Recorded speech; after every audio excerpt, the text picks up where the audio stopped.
Brevemente mi fa piacere solo dire che l'idea che abbiamo avuto insieme a molti amici con cui costantemente svolgiamo la nostra attività, cito per tutti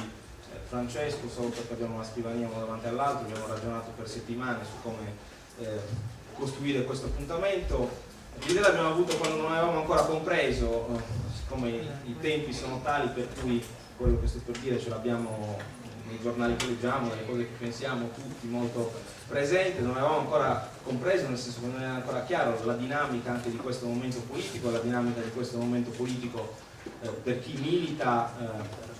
nel Partito Democratico. Però certamente la coincidenza è stata positiva, nel senso che ci rendiamo conto che corriamo un enorme rischio, che è quello di ricadere in una stagione lunga, in 4 mesi di lotte congressuali dal nostro circolo territoriale fino al congresso nazionale del partito, e come sempre la discussione sui contenuti del nostro progetto politico, le idee fondanti e anche un approccio ai temi della politica lo rimandiamo alla prossima volta. Ecco, noi non vogliamo rimandarlo alla prossima volta e sebbene potrebbe apparire che parlare di welfare, di federalismo fiscale o di Europa non sia esattamente l'oggetto del contendere nei prossimi congressi del Partito Democratico, certamente io credo un approccio positivo che vuole dire che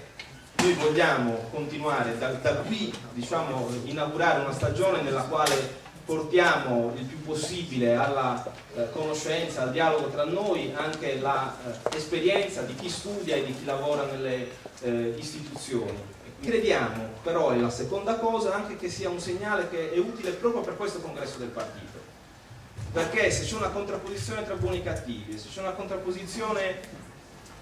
che prescinde del tutto da ciò che tutti ci diciamo da un paio d'anni essere necessario, ci siamo detti il primo congresso è stato fatto per far partire il Partito Democratico, ma non si sono sviscerati abbastanza i nodi critici, perché le primarie erano fatte in quel modo, per cui c'era già chi doveva fare il segretario e si doveva solo partire, perché non c'è stato un confronto congressuale serio. La cosa che vogliamo dire è: attenzione, approfittiamo di questi mesi per chiarirci le idee, per confrontarci con le persone che devono decidere, che sono gli iscritti agli elettori del Partito Democratico, e non per come dire, metterci sul petto medagliette o per attribuire agli altri un discredito o delle considerazioni che prescindono dalle questioni fondanti di questo partito che non abbiamo ancora affrontato e che hanno condotto molti elettori a disamorarsi del progetto, molti militanti a non capire dove devono fare politica nel Partito Democratico, molte persone che sono nelle istituzioni a non capire con chi devono relazionarsi per costruire le loro decisioni. E allora,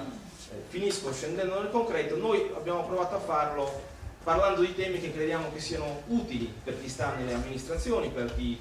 fa politica nel partito e chi si interessa di politica. Siccome Marco, come avete capito, è l'autore di questo programma, il principale autore di questo programma di lavoro, io posso parlarne bene senza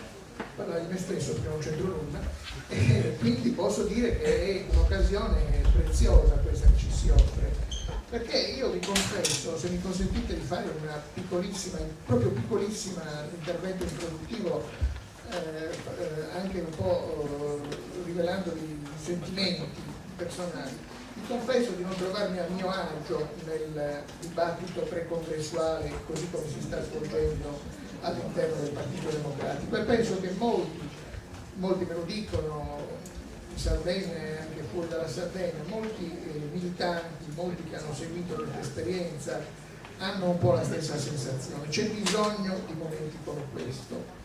perché altrimenti tutto si riduce a questa frenesia di schierarsi dietro una delle due bandiere in campo, e questo fenomeno che è tipico dell'Italia non solo contemporanea, ancestrale, questo di correre a schierarsi dietro le bandiere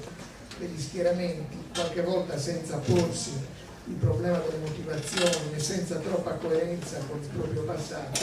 Questo mi pare che si stia svolgendo uno spettacolo anche sotto i nostri occhi, e non è un bello spettacolo, e non è neanche uno spettacolo produttivo. La superficialità delle motivazioni che governano questi repentini arruolamenti poi la pagheremo certamente, nel periodo successivo al congresso, chiunque vinca il congresso e chiunque perda il congresso.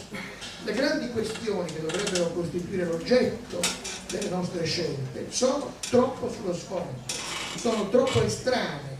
oppure vengono evocate, ma vengono evocate in maniera troppo, come si potrebbe dire, strumentale all'interno del campo precongressuale. Questo è il primo congresso del Partito Democratico, questo che stiamo, inutile dirlo, inutile negarlo, siamo in piena fase precongressuale, questo che stiamo vivendo. Il primo congresso vero, perché il precedente, quello fondativo, fu sostanzialmente un congresso, diciamo così, di ratifica di quello che si era già fatto, e si celebra in un momento particolarmente complicato.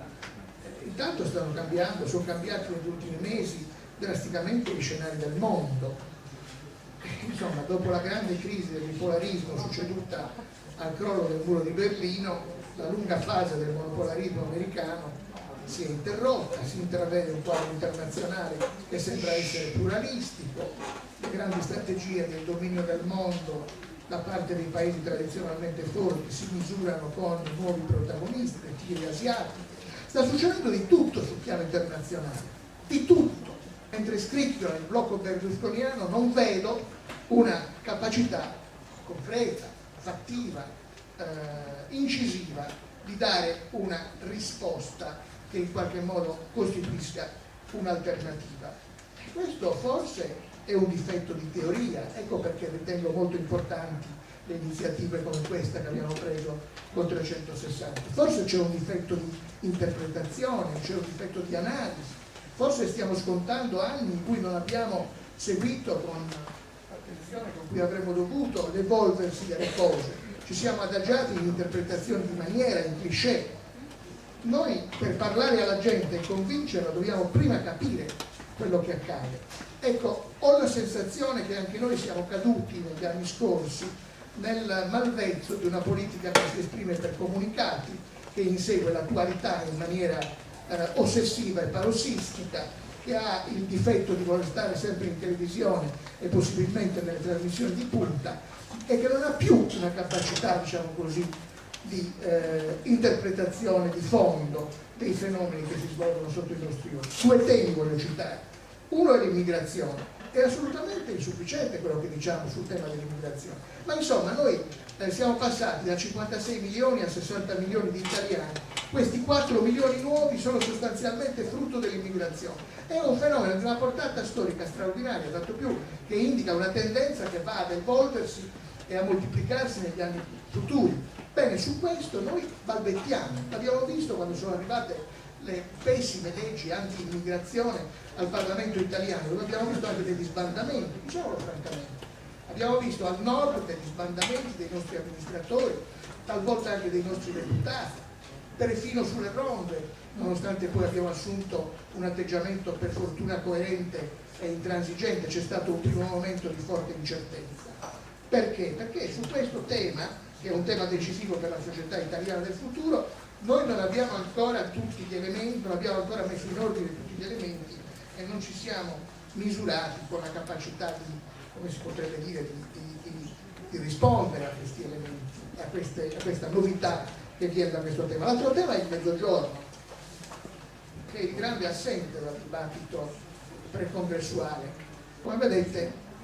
come per essere un introduttore, ho molti, troppi dubbi su quello che si deve fare, ma la politica,